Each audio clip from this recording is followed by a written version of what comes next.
Ahora sí, buenos días, buenas tardes, buenas noches. Hace un momento estaba grabando en vivo, pero empecé a tener fallas técnicas, entonces decidí cambiarme de lugar y espero que en esta ocasión pueda hacer un poco más de corrido y pues que no se interrumpa ahora sí la transmisión. Entonces, bueno, hace un momento les comentaba que iba a hablarles sobre la República de Platón. Aquí está el libro. Platón fue un filósofo de la antigua Grecia. Su nombre original no era Platón, era Aristócles de Atenas. Se cree que él vivió aproximadamente dentro del siglo IV antes de Cristo. Entre los siglos V y IV antes de Cristo. Él nació por el 427 y se cree que murió en el 347 antes de nuestra era. Su familia pues pertenecía a la nobleza. Su padre Aristón se cree que era descendiente del rey Codro, último rey de Atenas. Su madre Perictiona se creía que era descendiente de Solón, legislador griego.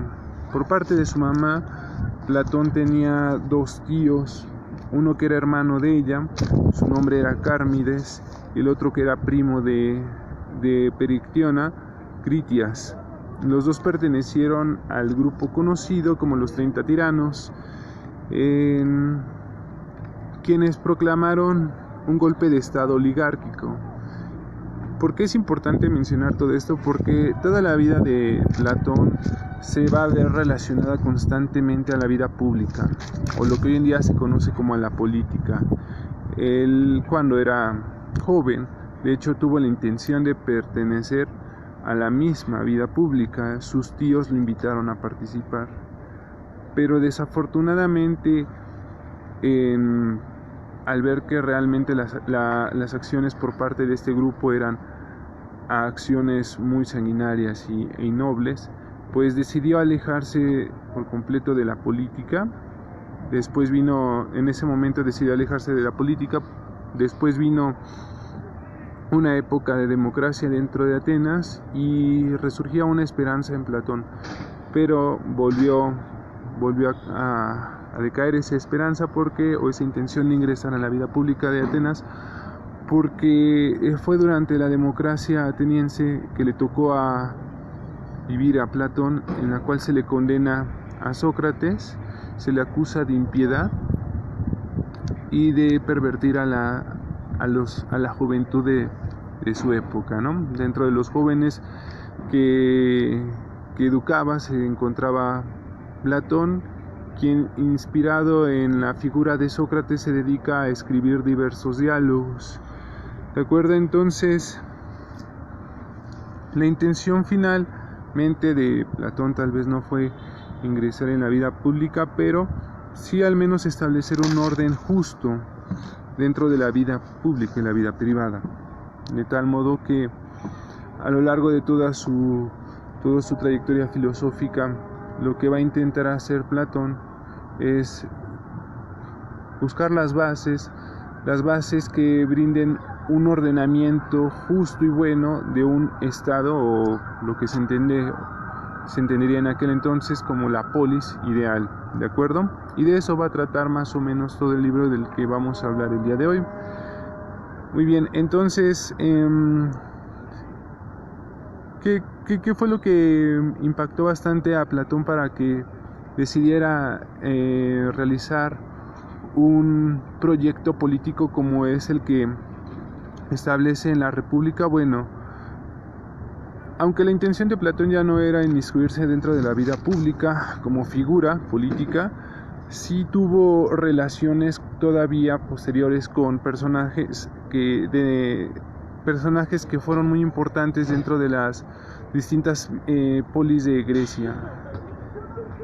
En este caso, pues realizó Platón 3 viajes de suma importancia que marcaron su vida y también todo este proyecto que va a ir desarrollando dentro de la República.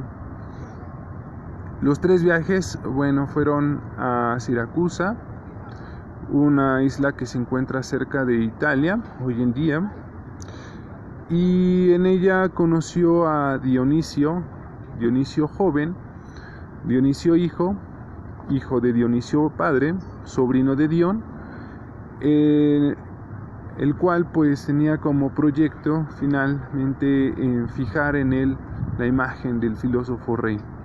Esa es una idea que Platón va a plasmar dentro de su texto, el diálogo de la República.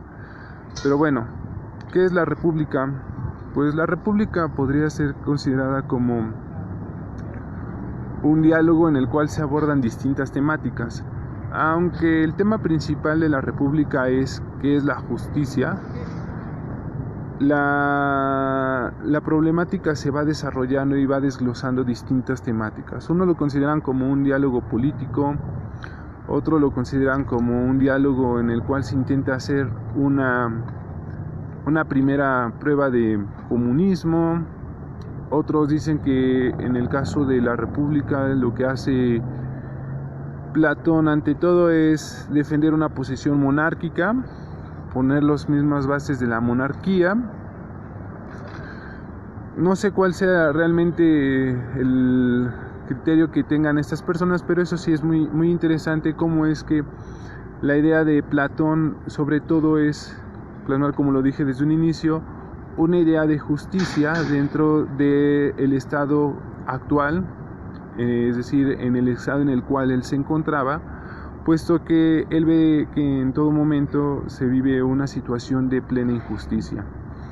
Entonces, todos los diálogos de Platón están divididos, se clasifican hoy en día de cuatro maneras, ¿no?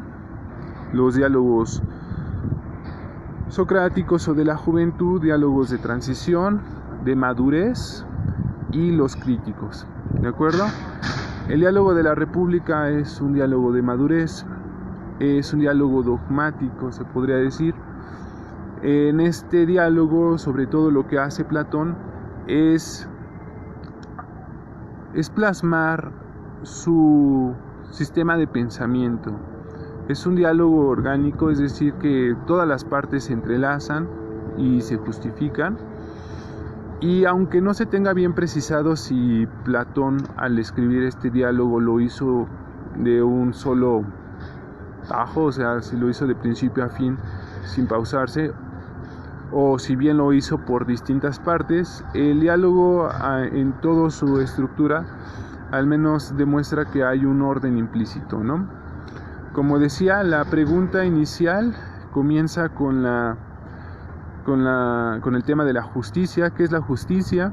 Y como en todos los diálogos de Platón, los personajes, en este caso a quien en su mayoría siempre pone es a Sócrates, y también pone a sus 2 hermanos, Adimanto y Glaucón, que se ponen a discutir. También aparece la figura de Trasímaco, que es uno de los personajes que defienden sobre todo la postura de la injusticia. Y es que es muy curioso porque hay otro diálogo de Platón en el cual también se sostiene la misma postura, y es la de que pues la justicia es aquello que le conviene al más fuerte, ¿no? Entonces, lo que se deriva de todo este pensamiento es que el ser injusto es mejor que ser justo. Y lo que va a intentar demostrar a lo largo del diálogo Platón es todo lo contrario, que es mejor ser justo y llevar una vida justa, porque al final la justicia es lo que ennoblece al alma. Entonces, como para ir planteando más o menos cuál va a ser la temática de esta charla, o sea, ya la vamos a ir dividiendo por sus propias partes. Me gustaría primero hablar entonces sobre la justicia, ya de un adelanto. Primeramente, el problema que se nos muestra es que hay distintas formas de comprender la justicia.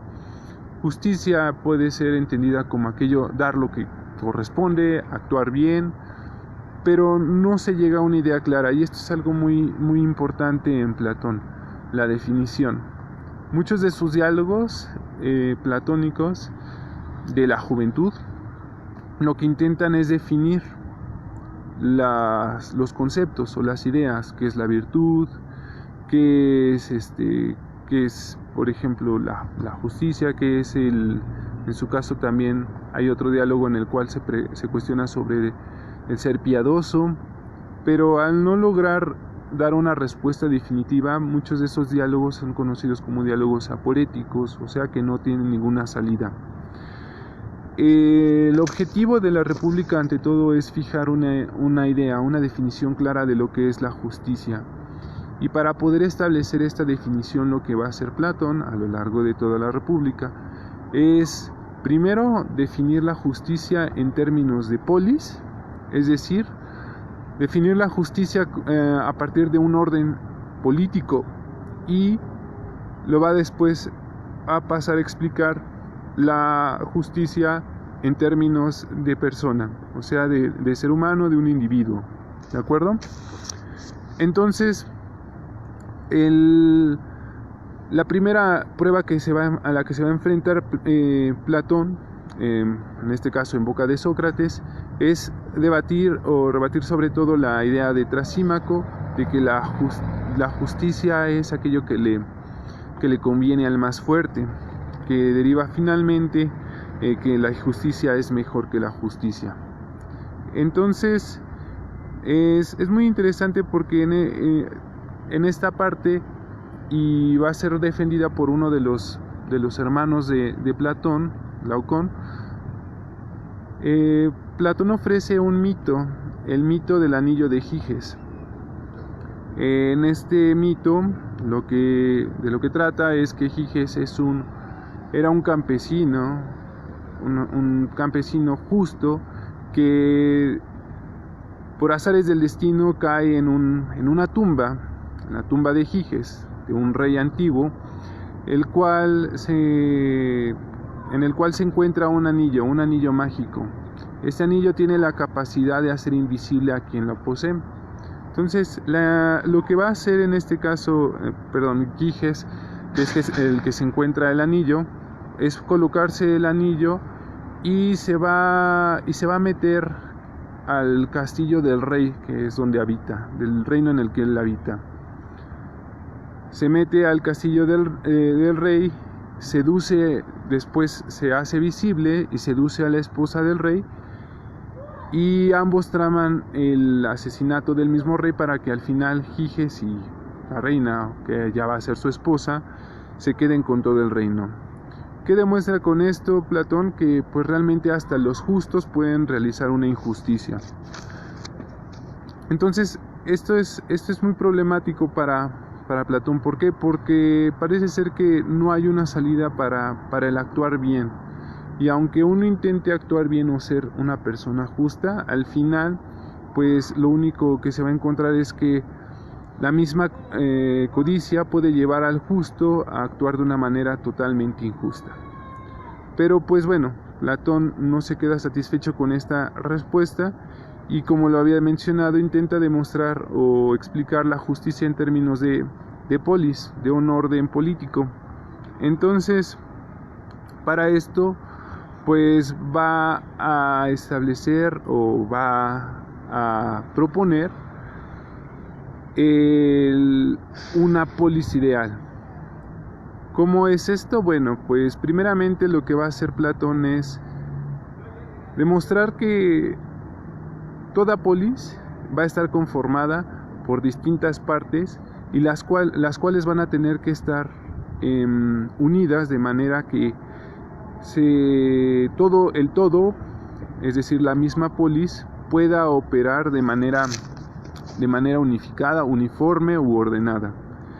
Entonces, como dirían, zapatero a su zapato, ¿no? Los zapateros se van a dedicar a realizar zapatos, los agricultores se van a dedicar a la agricultura, los soldados se van a dedicar a defender la ciudad, y es así como va a ir estableciendo un orden político que muchos consideran que es un orden ascendente. Entonces, dentro de esta polis ideal que va a proponer Platón, vamos a tener tres estratos.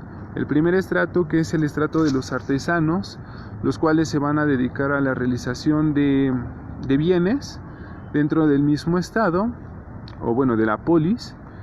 Y luego va a seguir el segundo estrato, que es el estrato de los que van a ser los soldados o los guardianes de la polis, los que van a salvaguardar el bienestar dentro de la polis.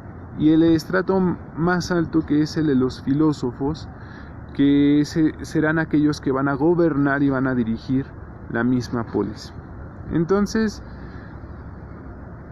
pues esta idea realmente a lo que nos lleva a pensar es que probablemente lo que quería al final Platón era como un estado monárquico, ¿no? Pero no es así como lo va a ver Platón, sino que lo que va a hacer Platón en todo momento es ver que la razón tiene que dirigir en todo momento los movimientos del cuerpo.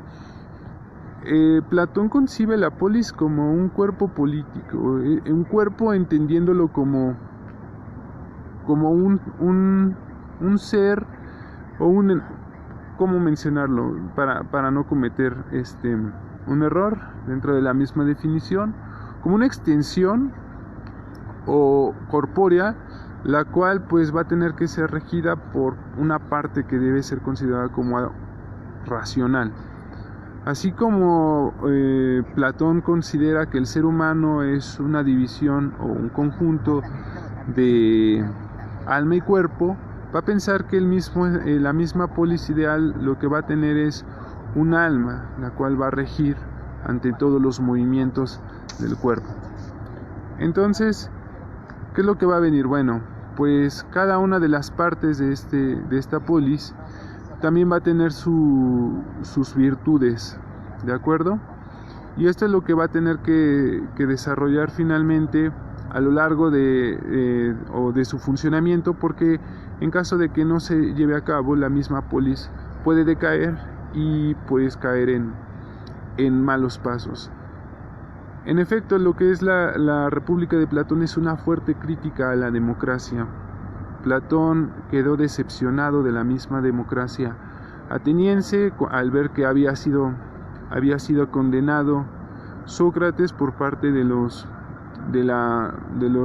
gobernantes de aquel entonces, y entonces lo que va a buscar es que se realice por lo menos dentro de la misma polis actos de justicia, ¿no?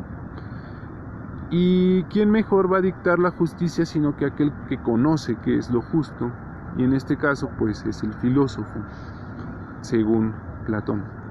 ¿De acuerdo? Entonces, así como Platón divide la polis griega, lo que va a hacer ahora es dividir también al ser humano en tres partes. Cada una de estas partes se vincula a una de las partes de la misma polis. Es decir, los artesanos representan la parte apetitiva, los guerreros lo que van a representar es la fogosidad, y los filósofos van a representar a la razón. Y en el ser humano tenemos estas tres partes: una parte apetitiva, una parte fogosa y una parte racional. Y estas tres partes son las que determinan sobre todo los movimientos o las acciones de los seres humanos. Si Platón quiere decir que el ser justo o la polis justa es la unidad de estas tres partes, en este caso el ser humano es la unidad de estas tres partes: la apetitiva, la valentía y la fogosidad y la razón, y que es una unidad absoluta y armónica, en la cual ninguna de las tres va a dominar a la otra, sino que van a actuar de manera armoniosa. Hola, Libna. Y bueno, entonces Hasta aquí el tema de la justicia. También hay otros temas que son muy interesantes dentro de la política y que tienen que ver, de la república, que no tienen que ver absolutamente con la política, aunque sí estén relacionados con ella. Por ejemplo, también hay temas de estética, que en este caso pues es cómo se va a educar a cada una de las partes y sobre todo a los guardianes de la polis, porque los guardianes de la polis tienen que ser ante todo seres o personas que demuestren valentía y fogosidad contra los enemigos. En aquel entonces, quienes se dedicaban a educar o cómo es que se educaban a los jóvenes, era a partir de la tradición oral. Se les transmitía por medio de la palabra las grandes hazañas de héroes, que en este caso pues eran poemas o epopeyas que habían construido autores como Homero, que también ahí hay una discusión sobre si existió un Homero o varios Homeros, y también los mismos trágicos. Esquilo, por ejemplo, es uno de ellos. Lo que intentaban hacer en aquel entonces es que los mismos jóvenes reprodujeran las acciones nobles de aquellos héroes, acciones como las de Aquiles, acciones como las de un Héctor, acciones como la de un Teseo, que son acciones que finalmente van a llevarlos a la gloria, y lo que van a hacer es enaltecer el honor de la misma familia a la que representa, ¿no? Entonces, lo que va a criticar fuertemente Platón en la República es que se les eduque de este modo a los mismos jóvenes, porque lo que en sí están aprendiendo los jóvenes dentro de la misma tragedia, en muchas ocasiones son acciones innobles desde la perspectiva de Platón. Acciones en las cuales los jóvenes pueden demostrar más bien temor, odio, miedo, y que no van a poder demostrar, o en algún momento determinado en el cual ellos se encuentren ante el enemigo, pues no tienen que demostrar ese tipo de actitudes. Entonces, la primera crítica que va a hacer Platón es sobre todo esta forma en la cual se les enseña a los jóvenes, y lo que se les tiene que enseñar en todo momento, desde la perspectiva de Platón, dentro de su estado ideal, es que los jóvenes tienen que ser ante todo valientes. Entonces, si bien no se les va a enseñar que deben ser temerosos, al contrario, tienen que ser seres absolutamente valientes. No desecha la idea de que la poesía en un primer momento sea útil dentro del estado ideal, pero más adelante lo que va a hacer Platón es refutar o rechazar la primera propuesta y desterrar por completo a los poetas. ¿Y esto por qué? Porque los poetas, ante todo, lo único que hacen es imitar. Y aquí es donde viene uno de los temas muy interesantes y muy bonitos dentro de la República, que es toda esta teoría de las ideas y la alegoría de la caverna. ¿De acuerdo? Entonces, para poder comprenderlo como es de la siguiente manera. Lo primero que va a hacer Platón es describir la realidad. Cómo es que nosotros conocemos este mundo, y es cómo es que este mundo está fundamentado, es decir, una metafísica de lo que nosotros concebimos y de lo que nosotros conocemos. ¿De acuerdo? Entonces, la realidad para Platón es dual, es decir, hay dos realidades las cuales son existentes. Y esto es muy, muy importante aclarar, porque muchas veces se entiende que Platón lo que está haciendo es concebir dos realidades, la cual una es la que no tiene una existencia como tal, sino que nada más es pensada, ¿no? Y no es así, al contrario, ambas realidades son existentes. ¿De acuerdo? Entonces, tenemos que Platón concibe una realidad dual, la cual está dividida en un mundo de las ideas y otro que es el mundo sensible o de las cosas que nosotros percibimos a través de los sentidos. ¿De acuerdo? Dentro del libro sexto de la República hay un símil de una línea en la cual lo que va a hacer Platón es explicar de manera esquemática la realidad. Entonces lo que hace Platón es decir que la realidad es, esta línea va a estar dividida, una línea grande que va a estar dividida de manera desproporcional, va a haber una división que parta la línea en dos partes, de tal modo que una parte sea más pequeña que la otra. A su vez, estas dos partes en las que se encuentra dividida la línea se va a volver a dividir de manera proporcional a la línea grande. Es así que van a haber 4 espacios dentro de la línea. Dentro de uno de los espacios, lo que va a hacer Platón es ubicar las distintas formas de la realidad. En el espacio más pequeño se van a encontrar las ideas. El espacio que está a un lado de izquierda a derecha, empezando por la izquierda están las ideas, a la derecha se van a encontrar pues sobre todo definiciones o pensamientos matemáticos, estructuras matemáticas o como se le quiera comprender, y después van a venir lo que son los objetos sensibles y posteriormente hasta el último las sombras de estos objetos sensibles o imitaciones de los objetos sensibles. Es ahí donde se van a encontrar las obras de arte, y es por eso que Platón va a hacer más adelante una fuerte crítica a los poetas griegos. Entonces, a cada una de estas partes de la realidad va a corresponder también una forma de conocimiento. ¿De acuerdo? Entonces, la parte que corresponde al mundo de las ideas, que es la parte de las ideas y también del pensamiento orden matemático y también geométrico, se le conoce como la episteme o conocimiento. Por parte de las cosas sensibles o las imitaciones, es la doxa o la creencia, y es la forma en la que nosotros conocemos.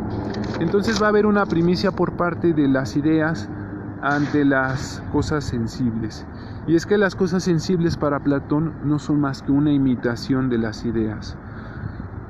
Es por eso que muchas veces se tiende a interpretar que las mismas ideas no son algo o son realidades externas, no, sino más bien que son realidades que le dan forma en sí a todos los objetos que nosotros concebimos. Es decir, que hay una idea de la mesa, y es por eso que nosotros vemos mesas o podemos construir mesas. Hay una idea del árbol, que es la que le da forma a todos los árboles que nosotros vemos. Pero estas ideas no son ideas como nosotros las entendemos hoy en día, o pensamientos. No, son ideas que habitan en un espacio, en este caso, y hay muchas fuentes dentro de Platón que lo explican, es conocido como el topus urano, hiperuranus, o en este caso en el cielo, ¿no? Una forma muy bonita de entender la realidad por parte de Platón. Entonces, el conocimiento en sí, o el verdadero conocimiento, se va a llevar a cabo dentro de la misma esfera o del mundo de las ideas. La opinión es la que va a regir sobre todo el conocimiento o la opinión sensible. Ese es el modo adecuado dentro de la teoría platónica, hablar de una opinión dentro de la misma sensibilidad, no de conocimiento sensible. Y pues bueno, dentro de las mismas va a haber una división. ¿Por qué? Porque recordemos que la línea está dividida en 4 partes. Entonces, la primer parte del lado del episteme o el conocimiento, las ideas van a ser conocidas por medio de Platón en griego le dice dianoia, se traduce usualmente como inteligencia, y lo que es el pensamiento matemático se va a conocer a partir de una función que es conocida en griego como noesis, en español se traduce como pensamiento discursivo. en la parte de la doxa o la creencia, las cosas sensibles se conocen a partir de los mismos sentidos que nosotros tenemos: la vista, el gusto, el tacto, todos estos 5 sentidos. Y las imitaciones se van a conocer a partir de, o se va a tener un acceso a ellas a partir de la misma, en este caso lo traducen como, bueno, la estesis es la parte de los sentidos, y de la parte de las imágenes o de las imitaciones de las cosas sensibles, no tengo exactamente cuál es la palabra en griego, pero en este caso lo traducen en el texto en el que yo tengo como imaginación, ¿de acuerdo?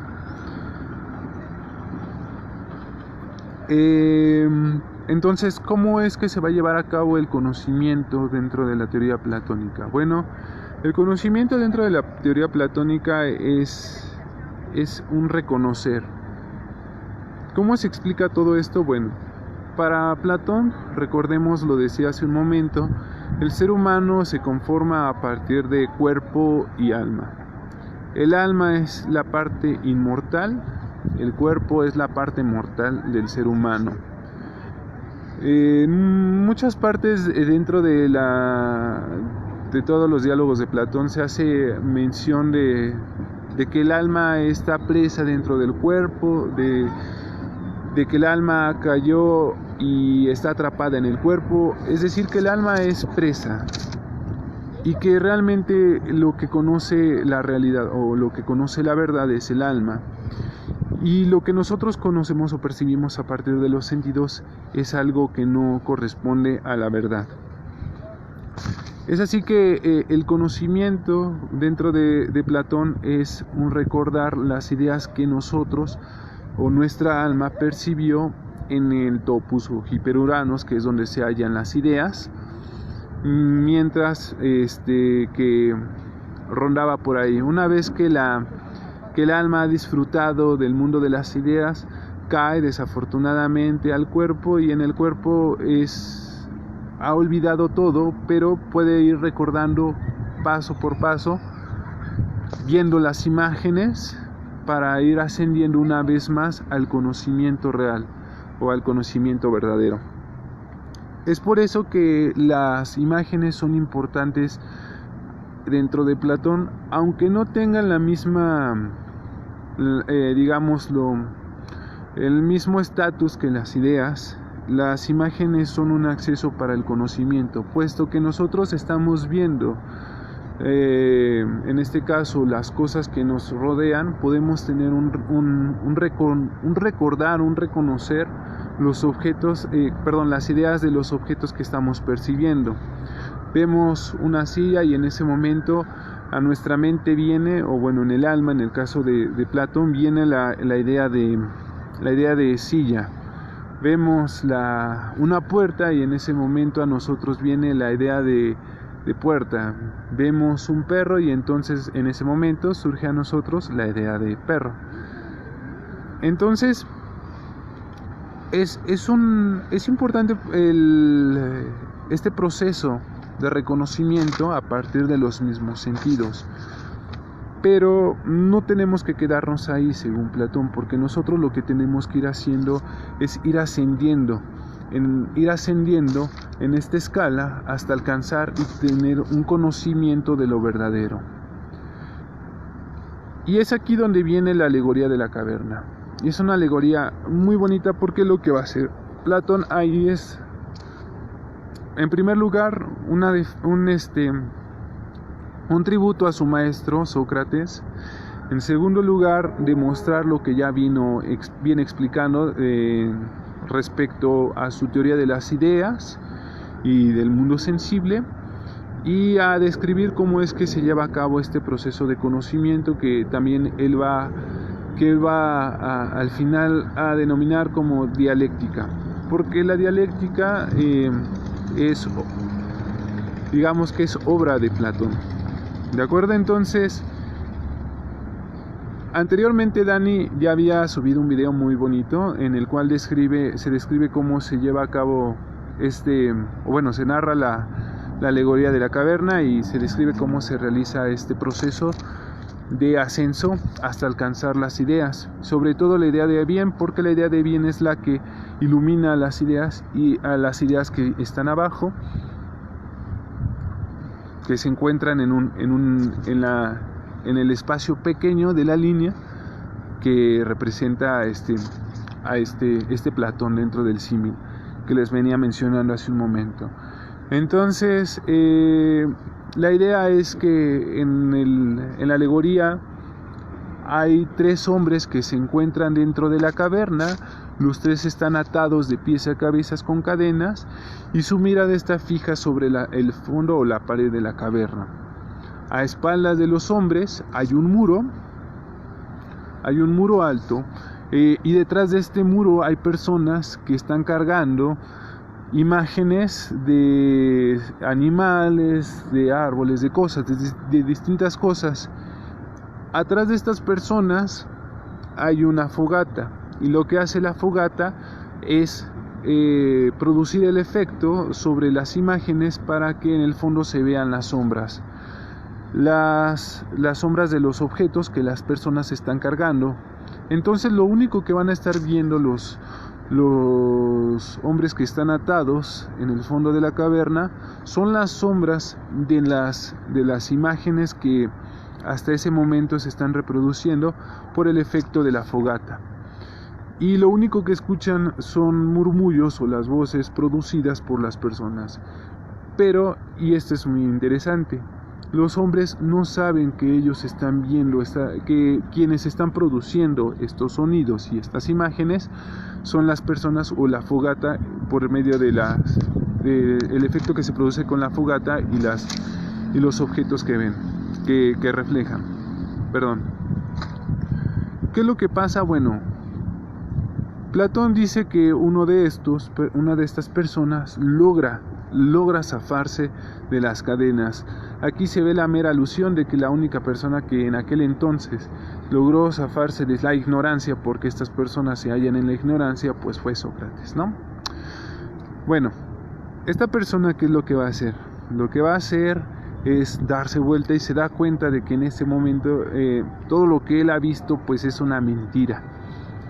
Y entonces se atreve a ir un poco más allá y se da cuenta de que pues las imágenes o las sombras que está viendo no son más que reflejo de las imágenes que cargan estas personas, y que los sonidos son producto de las voces que emiten estas personas, y que hay una fogata que es la que está produciendo también esas imágenes que él ve. Continúa su camino y comienza a ascender, y es entonces cuando se sale de la caverna, no sin mucha dificultad. Y esto es porque al estar dentro de la cadena, la persona que logra salir pues no está acostumbrada a la visión de los astros. Entonces, sobre todo a la visión del sol. Cuando intenta salir de la caverna, esta persona es deslumbrada por el sol y poco a poco va dándose cuenta de que más allá de la caverna hay una realidad. Entonces, ¿qué es lo que o cómo es que se relaciona todo esto con la teoría de las ideas de Platón y con todo lo que yo ya venía diciendo anteriormente? Bueno, pues es claro, ¿no? Las imágenes que estaban dentro del símil pues son estas sombras que las personas atadas pues ven. Muchos de nosotros lo que hacemos simplemente es ver sombras y juzgar a partir de estas sombras verdades que realmente ni siquiera existen y que realmente son falsedades. Es donde abunda sobre todo el mundo de la opinión. Posteriormente a ello, bueno, pues los que logran darse cuenta de que ven imágenes, ven las cosas que ven a su alrededor, y entonces hay un conocimiento, bueno, empieza a haber un acceso sobre las cosas que nosotros vemos o sentimos o leemos o oímos, y nos damos cuenta de que las imágenes no son más que el reflejo de esas cosas que nosotros percibimos por medio de los sentidos. Una vez que nosotros ya hemos logrado visualizar que estas cosas son las sombras, son imitación de los objetos sensibles, podemos ir un poco más allá y entonces nos damos cuenta que las cosas tienen formas, y estas formas nosotros las podemos, se podría decir, abstraer, y es por eso que podemos pensar en figuras geométricas o un pensamiento matemático. Y es que la realidad, tal y como la comprendemos, está ordenada a partir de un orden matemático. Posterior a esto viene el ascenso, y quien se atreve a ir un poco más allá se va a dar cuenta de que hay ideas, y que las ideas no son más que aquellos arquetipos que le dan forma a la realidad que nosotros percibimos a partir de la realidad, a partir de nuestros sentidos. El sol que es el que nos deslumbra, es la idea del bien, y esta idea del bien es la que ilumina todo aquello que está debajo de sí, las ideas, el conocimiento matemático, o todas las teorías matemáticas, las cosas que sensibles y las imágenes. Todo eso es iluminado por el sol, quien es la verdad absoluta. La verdad, o la idea de bien, es una idea muy particular dentro de Platón, porque en ella lo que se reúne no nada más es la verdad o el bien, sino también la belleza. Y es que lo que motiva sobre todo al alma a trascender cada parte o cada escaño para alcanzar a visualizar la idea del bien, es sobre todo el amor. Y es una de las teorías que también Platón va a tratar de abordar, no en la República, pero sí en uno de sus diálogos muy bonitos. De aquí procede la idea del amor platónico. Entonces, ¿qué es lo que va a venir posterior a esto? Bueno, una vez que ya salió esta persona y se dio cuenta de que allá afuera hay todo lo que hay, es decir, la verdad o la existencia en sí misma, procede a regresar hacia el fondo de la caverna. ¿Por qué? Porque lo que quiere hacer es transmitirle a sus compañeros la verdad. Pero ¿qué es lo que sucede? Sus compañeros, al escuchar a la persona que logró liberarse, lo toman de a loco, lo toman como un loco y lo ven como un mal, y entonces lo que proceden a hacer es asesinarlo. Y aquí se ve la clara alusión a Sócrates, ¿no? Sócrates, un sabio de su época, que lo que quiso demostrar a la mayoría de las personas fue que vivían en la ignorancia, y que al querer hacerlo no recibió más que la muerte por parte de sus compatriotas. Bueno, pues entonces, pues hasta ahí es donde queda lo de la alegoría de la caverna. Les había mencionado que esto va a dar pauta para poder explicar por qué la expulsión de los poetas del estado ideal, y es por esto mismo.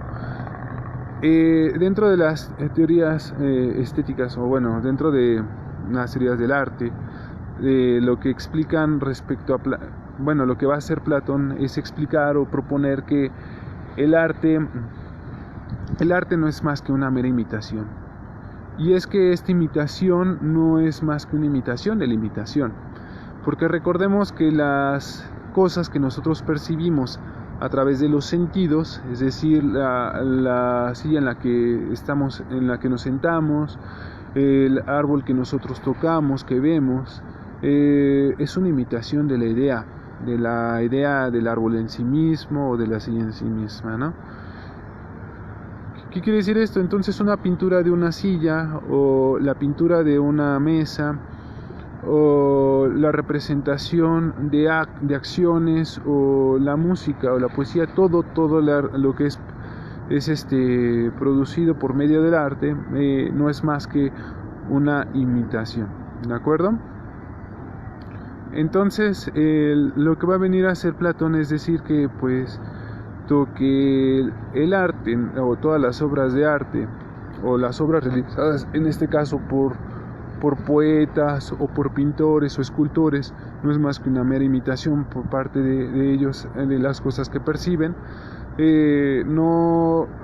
Nosotros no debemos en este caso hacerles caso. ¿Por qué? Porque si no están ni siquiera imitando a los objetos reales, o en este caso a las ideas que son las que le dan realidad a estos objetos sensibles.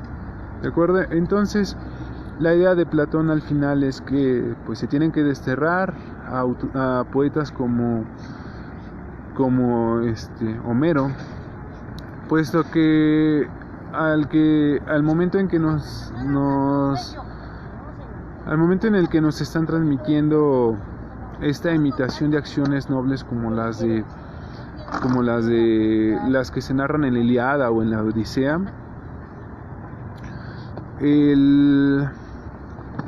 lo que está haciendo este Homero no es más que reproducir acciones que realmente no son acciones reales, ¿no? O que tienen su sustento en las ideas mismas, ¿no?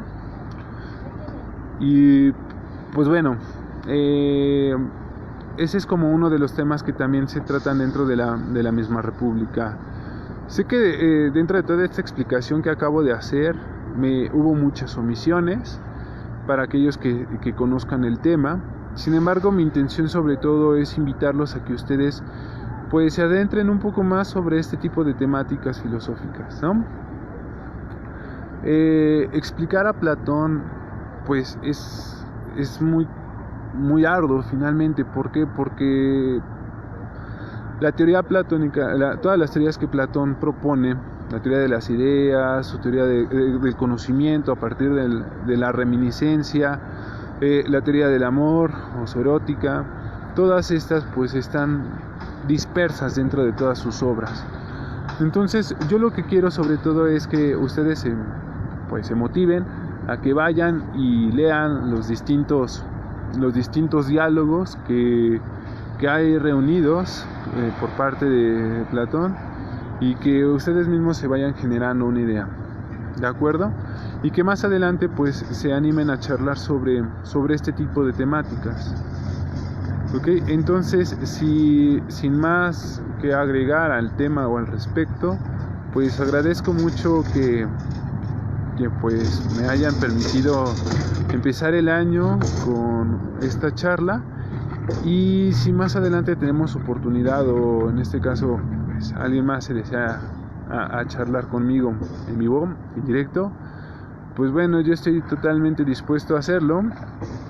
Ya esperaré que tú, Dani, pues si me permites charlar contigo, hacer esto un poquito más dinámico. ¿Por qué? Porque yo pienso que la ventaja de poder dialogar con alguien dentro del mismo video, en primer lugar, pues hace que haya más fluidez, más dinámica, y además de que pues escuchamos la voz del otro y no nada más mi voz, pues hay mayor intercambio de ideas. Y eso es lo que a mí me gusta, sobre todo al hablar sobre un tema o sobre un libro que acabo de leer. ¿Qué es lo que piensan? ¿Qué es lo que opinan? Si es que ya leyeron la República de Platón, pues comenten. Si no la han leído o han leído otro de los diálogos de Platón, comenten. Si quieren recomendaciones de cómo leer o qué leer dentro de Platón, pues también menciónenlo. Sí, yo estoy totalmente dispuesto a poder compartírselos. De igual forma, si es que no cuentan con los diálogos de Platón, yo se los puedo proporcionar. Yo se los enviaría, eso sí, preferentemente de manera personal, por medio del inbox, con eso de que los derechos de autor y cualquier otra cosa, para evitar problemas. Entonces pueden mandar o comentarlo para que yo les pueda enviar los diálogos de Platón, para que ustedes empiecen a leerlos si es que les interesa. Si les agradó esta charla, pues comenten también si no les agradó, comenten incluso también por qué no les agradó para poder mejorar. Es muy difícil, la verdad sí me cuesta trabajo, pero bueno, intento ante todo hacer esta charla lo más amena posible. Sobre todo porque no es lo mismo hablar con personas de manera frontal a hablar directamente a una cámara. Entonces pues me gustaría saber qué es lo que opinan al respecto de todo esto, y pues bueno, espero que más adelante se animen a participar en esto. Yo con mucho gusto voy a verlos y a opinar al respecto del tema que ustedes hablen o del libro que nos quieran compartir, ¿de acuerdo? Entonces pues gracias por haberme aguantado durante todo este tiempo, y pues no queda más que decir buenos días, buenas tardes, buenas noches y hasta luego.